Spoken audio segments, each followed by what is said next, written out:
Como muchos sabréis, desde octubre, TradingView ha decidido modificar las características de sus cuentas y para las gratuitas ha hecho que de poder utilizar 3 indicadores lo ha reducido a 2, así, sin previo aviso y sin más. Eso ha hecho que la comunidad de traders se haya visto enormemente afectada, sobre todo en sus operativas, ya que si utilizabas 3 indicadores, pues hasta luego la operativa y si no, pasa por caja.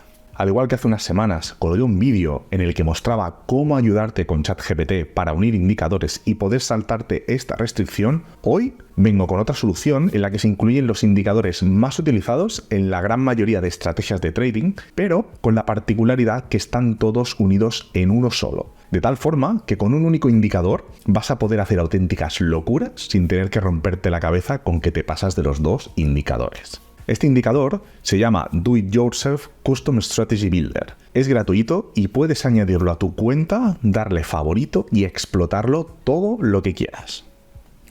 Como verás, tiene indicadores tales como el MACD, el RSI, el ADX, tiene Half Trend, tiene el VWAP, tiene también las bandas de Bollinger, el CCI, que también hemos hablado en este canal, el Volatility Oscillator RSI, el volumen, etcétera, etcétera. Vas a poder combinarlos como quieras para que te ayuden en tu operativa. Los parámetros que vas a poder definir de cada uno son los mismos que si lo añadises por separado. Lo único, pues que los han añadido todos aquí y puede llegar a ser un poco molesto quizás por lo extenso, pero es que es lo único. Aunque inicialmente este indicador estaba diseñado para dar señales de entrada, de ahí la tabla que se observa en el gráfico, que es esta de aquí. Por ello te pide pues un primer indicador que va a hacer de líder y luego el resto que van a filtrar y van a hacer un poco a modo de confirmación. Básicamente el de arriba, si se cumplen sus condiciones que hayas programado, abre para que el resto que hayas implementado vayan indicando si se cumplen sus condiciones también o no. De ahí que veas las cruces o los ticks en compra o en venta. Pero más que eso, la idea es que tengas todos los indicadores que necesitas para tu operativa o al menos los más famosos y utilizados para que no tengas que estar pagando la suscripción de TradingView. Es muy sencillo de utilizar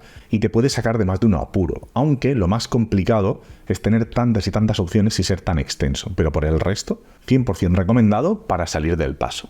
No quería hacer el vídeo más extenso de lo necesario porque no sé hasta qué punto queréis que explique cómo configurar cada uno de los indicadores internos que engloba este superindicador. Igualmente os lanzo la pregunta a la comunidad. ¿Queréis que haga un vídeo hablando de este indicador, hablando sobre la configuración de cada uno de los indicadores internos? Venga, vamos a ver si la comunidad quiere y está por la labor. Si conseguimos 100 likes y 50 comentarios solicitando el vídeo hablando de cada uno de los indicadores, lo hago. Depende única y exclusivamente de vosotros.